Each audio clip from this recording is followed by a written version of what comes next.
जय श्री गणेश। नमस्कार, मैं आचार्य संजय द्विवेदी। मेरे समस्त प्रबुद्ध दर्शकों का मेरे चैनल पर हार्दिक स्वागत है।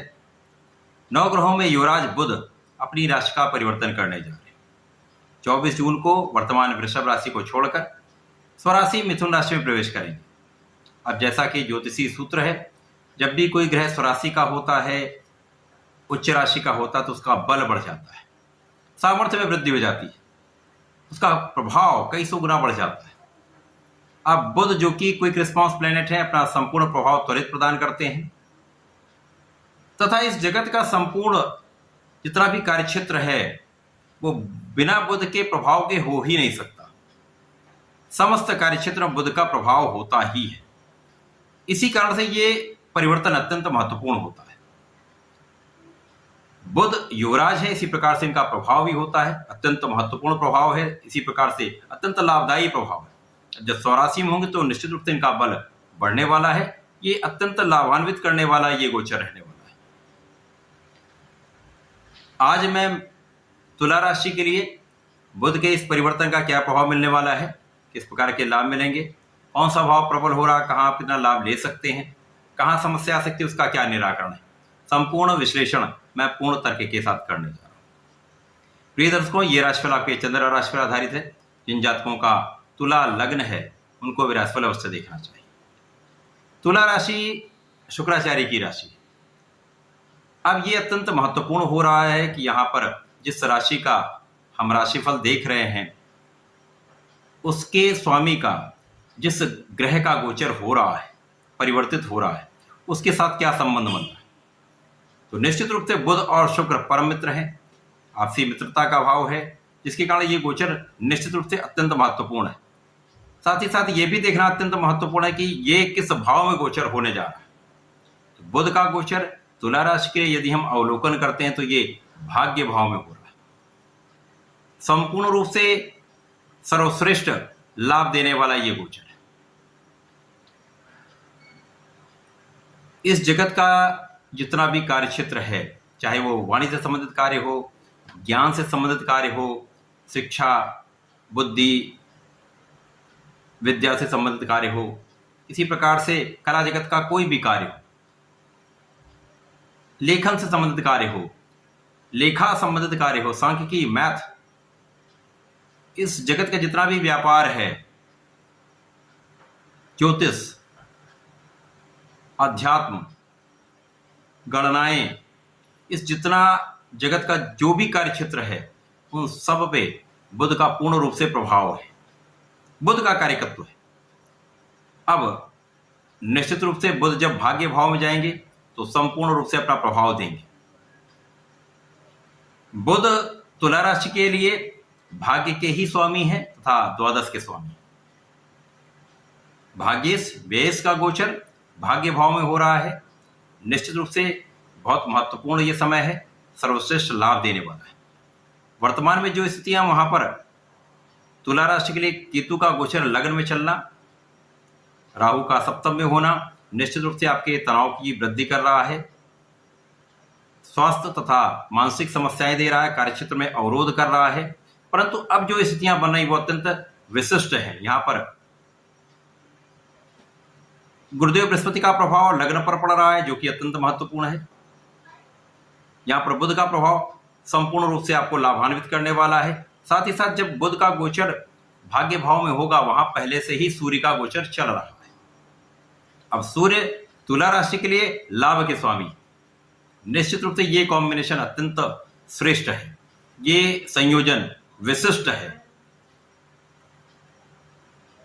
नवग्रहों में राजा जिनके साथ बुध की युति होगी, जो युवराज है, आपसी मैत्री भाव है। शुक्र तथा बुध का संयोजन अति मैत्री भाव में। यहां पर गुरुदेव बृहस्पति का भी संबंध बन रहा है। अब यह संपूर्ण विश्लेषण मैं कर रहा हूं। भाग्य भाव में जब बुध पहुंचेंगे तो यहां पर दो विशिष्ट राजयोग का निर्माण होगा। भाग्य भाव में भद्र नामक राजयोग का निर्माण होगा जो बुध का पंच महापुरुष राजयोग है, अत्यंत श्रेष्ठ राजयोग है जो राजा के समान सुखों की प्राप्ति कराता है। त्रिकोण के भाव का जो कि भाग्य भाव, यहां पर बुधादित्य योग का बनना, भद्र योग का बनना, निश्चित रूप से जीवन में आपके नए अवसर प्रदान करने वाला है, भाग्य वृद्धि करने वाला है। 100% यहाँ से आपके भाग्य में प्रबलता आ जाएगी, भाग्योन्नति हो जाएगी, जीवन के मार्ग प्रशस्त होने लगेंगे, सफलता मिलने लगेगी, ज्ञान बढ़ जाएगा, विद्या विवेक बुद्धि का भाव अत्यंत प्रबल हो जाएगा, बुद्धि कुशाग्र हो जाएगी, सोचने समझने का निर्णय लेने की क्षमता आपकी बढ़ जाएगी, आपकी कार्य क्षमता बढ़ जाएगी, आपका जो बल है वो बढ़ेगा, साथ ही साथ आपका प्रभाव बढ़ेगा, आपकी स्वास्थ्य समस्याएं कम होंगी, आपका तनाव कम होगा, जीवन साथी के साथ सामंजस्य बढ़ जाएगा, आपसी प्रेम बढ़ेगा। यहाँ पर निश्चित रूप से यह समय आपके लिए अत्यंत अनुकूल हो रहा है। सर्वश्रेष्ठ समय इसलिए होता है क्योंकि यहाँ पर आपका भाग्य भी आपका साथ देगा। कर्म क्षेत्र में प्रबलता आएगी तो आप यहाँ पर लाभ लेने वाले हैं, धन का भाव प्रबल हो जाएगा, लाभ का क्षेत्र सूर्यदेव प्रबल कर रहे हैं, लाभ के स्वामी होकर भाग्य में, भाग्य का स्वामी भाग्य में, निश्चित रूप से ये आपके भाग्य को जगाने के साथ साथ कार्य क्षेत्र में प्रबल रूप से आपको लाभ कराकर जीवन में आगे बढ़ाने वाला है। शासन सत्ता का पूर्ण सहयोग आपको प्राप्त होगा। ये सरकारी नौकरी में है, सरकारी नौकरी कर रहे हैं, प्रशासनिक सेवाओं में है, राजतंत्र में, शासन तंत्र में है, निश्चित रूप से सर्वश्रेष्ठ लाभ देने का समय। अभी तक जो अवरोध आपके जीवन में चल रहे थे, भाग्य का साथ नहीं मिल पा रहा था, कार्य क्षेत्र में निरंतर बाधाएं आ रही थी, वो समस्त अवरोध दूर हो जाएंगे, भाग्य का पूर्ण साथ मिलेगा, कार्य क्षेत्र में आपका परिश्रम पूर्ण रूप से रंग लाएगा, आपको सफलता प्राप्त हो जाएगी, आपके व्यापार में गति आ जाएगी, कार्य क्षेत्र में प्रगति हो जाएगी, आपका नाम हो जाएगा, सर्वश्रेष्ठ धन का लाभ लेने का समय आ चुका है। संपूर्ण रूप से ये आपकी सफलता का समय है, जीवन में अवसर मिलने का समय है, इस अवसर का लाभ आपको अवश्य लेना चाहिए। अब यहां पर जब बुधादित्य योग बनेगा, भद्र योग बनेगा, इस नवम भाव का सीधा संबंध आपके तृतीय भाव से, तृतीय भाव जो पराक्रम का है, छोटे भाई बहन का है, मित्रों का है, निश्चित रूप से सबका सहयोग आपको प्राप्त होगा। छोटे भाई बहनों का पूर्ण सहयोग, पूर्ण रूप से उनका लाभ आपको प्राप्त होने वाला है। साथ ही साथ यहाँ पर आपका परिश्रम बहुत बढ़ जाएगा, परिश्रम का पूर्ण लाभ आप ले पाएंगे। अभी तक आप परिश्रम कर रहे थे, उसका 50% 60% ही आपको लाभ मिल पा रहा। आप पूर्ण रूप से जो आप परिश्रम करेंगे, संपूर्ण रूप से उसका लाभ मिलेगा। यहां पर जो राशि बन रही है वो धनु राशि है। मैंने आपसे कहा था कि ये गुरुदेव का कैसे संबंध बन रहा है। धनु राशि गुरुदेव बृहस्पति की राशि है, जो जिस राशि पर प्रभाव, उस राशि का स्वामी केंद्र में बैठा हुआ, सप्तम भाव में होकर लग्न को देख रहे हैं। निश्चित रूप से आपकी स्वास्थ्य समस्याएं समाप्त हो जाएंगी, आप बहुत स्वस्थ रहने वाले, आपका प्रभाव बहुत बढ़ जाएगा, एक विशिष्ट आभामंडल एक क्रिएट हो जाता है, आभामंडल बन जाता है। क्षमता में वृद्धि के साथ साथ यहाँ पर लोगों के बीच में आपका एक प्रभाव, एक विशिष्ट रूप से आप जाने जाने वाले हो सकते हैं, यश बढ़ जाता है।